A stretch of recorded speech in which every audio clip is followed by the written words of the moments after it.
নমস্কার বন্ধুরা, আমি সঞ্জয় দেবনাথ। আজকে আমরা ইঙ্কের বা কালির পেনের কালির একটা কাজ দেখাবো।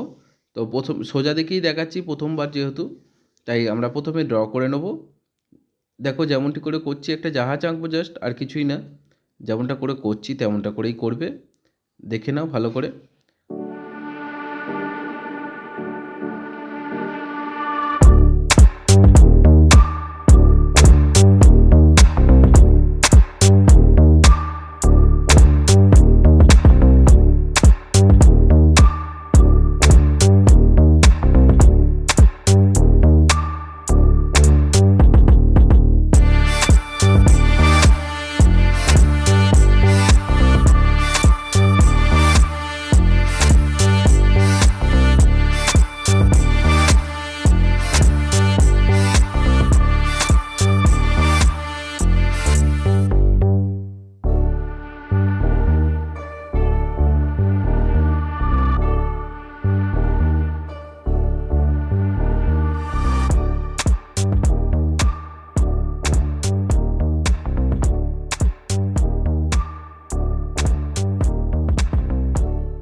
আঁকা কমপ্লিট হয়ে গেলে আমরা এবারে কালি ইউজ করব। কোন কালি?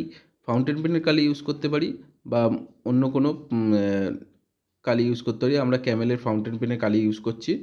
তো শুরু করছি। দেখো, প্রথমে কালিটা একটা প্যালেটে নিয়ে নেবে এবং প্যালেটটা এই ব্রাশ দিয়ে ভালো করে যেই অংশটা ডিপ হবে সেই অংশটা ডিপ দিয়ে নেবে ভালো করে। দেখো যেমন করে করলাম। ডিরেক্ট কালিটা ইউজ করবে, জল ইউজ করবে না এখনই।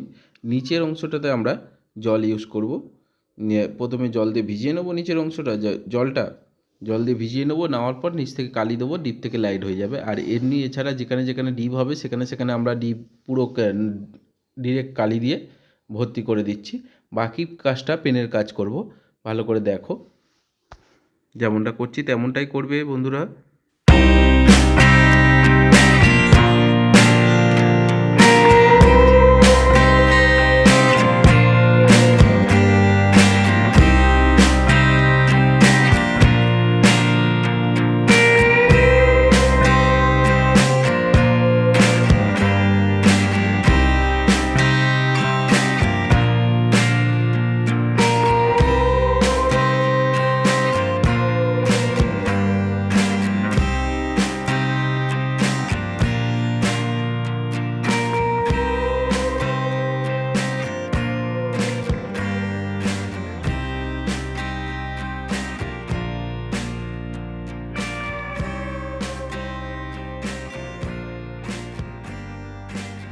এরপর পুরো ছবিটা আমরা পেন দিয়ে বর্ডার দিয়ে নিয়ে কমপ্লিট করতে পারি, অথবা অল্প অল্প করে করব এবং বর্ডার দিয়ে দিয়ে করব। আগে বর্ডার দিয়ে নেবো, তারপরে বর্ডার দেওয়া মানে ওই বুলিয়ে নেওয়া, পেন আঁকার ওপরে পেনটা দিয়ে বুলিয়ে নেবো এবং এক করে লাইন টেনে বিভিন্ন জায়গায় সোজা সোজা ওপর নিচে লাইন টানবো এবং জলের মতো ঢেউ টানবো। এরকম করে কমপ্লিট ছবিটা করব। দেখতে থাকো, আর কিছু তেমন বলার নেই, তোমরা দেখো, দেখে দেখে করো। দেখো যেমন করে জলে টানছি তেমনি তেমনি করলেই হবে, আর তেমন কিছু নেই। তো দেখতে থাকো বন্ধুরা।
এখানে যে লাইন টানা টেনে নেবো, ডিপ লাইট দেখিয়ে দেবো, ডিপ ঘন ঘন কালি টেনে দিয়ে করা যায়, অথবা আস্তে আস্তে একটু বড়ো থেকে ছোটো করেও ডিপ লাইট দেখানো যায়। পাখি টাকি সব করে নেবে। নেওয়ার পর সাদা কালি দিয়ে আমরা এর মধ্যে কিছু কাজ করে দেবো, যেমন ধরো এখানে কিছু দড়ি ঝুলছিল সেগুলো করে দিলাম হাইলাইটের জন্য, আর নামটা লিখে নেবো, ব্যাস এইটুকানি হয়ে গেল। এই কমপ্লিট। তোমরা কালি ইউজ করার পর, পেন ইউজ করার পর টেপটা খুলে নিতে পারো, দিলে সুন্দর হয়ে যাবে। এই দেখো কমপ্লিট হয়ে গেল। তো সম্পূর্ণ ভিডিওটা দেখার জন্য বন্ধুরা ধন্যবাদ। আজকের এই পর্যন্তই। আবার এরপরে আমরা নতুন কিছু নিয়ে আসবো। তোমরা যারা নতুন তারা সাবস্ক্রাইব করে নিও।